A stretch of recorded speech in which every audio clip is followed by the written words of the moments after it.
வட்டக்கோட்டை கோட்டை என்பது இந்தியாவின் தெற்கு முனையில் தமிழ்நாட்டின் கன்னியாகுமரிக்கு அருகிலுள்ள ஒரு கடலோர கோட்டையாகும்.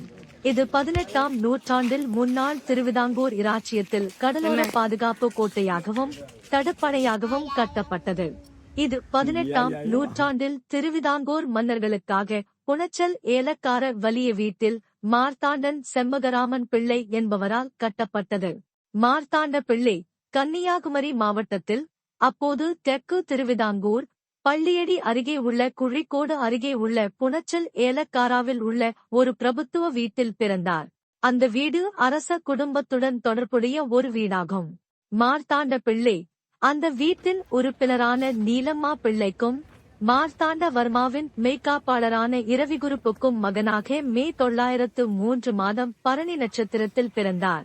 பின்னர் டச்சு கிழக்கிந்திய கம்பெனியின் முன்னாள் டச்சு கடற்படை அதிகாரியான கேப்டன் யூஸ்டாச்சியஸ் டி லன்னாயின் மேற்பார்வையின் கீழ் இது மாற்றியமைக்கப்பட்டது. அவர் 18ஆம் நூற்றாண்டில் திருவிதாங்கூர் இராணுவத்தின் குணச்சல் போரில் அவரை தோற்கடித்த இராணுவம் தளபதியாக ஆனார். பின்னர் அவர் திருவிதாங்கூர் மன்னர் மார்த்தாண்ட வர்மாவின் நம்பிக்கையை பெற்றார். திருவிதாங்கூர் முழுவதும் அவர் மேற்கொண்ட பாதுகாப்பு கோட்டைகளின் ஒரு பகுதியாக தில்லன்னாய் வட்டக்கோட்டையை மறுகட்டமைத்தார். இந்த கோட்டை கிரானைட் கற்களால் ஆனது. இன்று கோட்டையின் ஒரு பகுதி கடலுக்குள் நீண்டுள்ளது. இது இந்திய தொல்பொருள் துறையின் கீழ் பாதுகாக்கப்பட்ட இடமாகும். கோட்டையின் ஒரு பெரிய புதுப்பித்தல் துறையால் சமீபத்தில் மேற்கொள்ளப்பட்டது. மேலும் இந்த இடம் இப்போது ஒரு பிரபலமான சுற்றுலா தலமாக உள்ளது.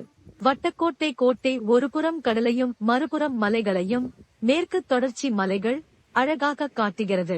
இந்த இடத்துக்கு அருகிலுள்ள மற்றொரு சுவாரஸ்யமான அம்சம் கருப்பு மணல் கடற்கரை. இது கன்னியாகுமரி நகரத்திலிருந்து சுமார் 7 கிமி 4.3 மைல் தொலைவில் உள்ளது.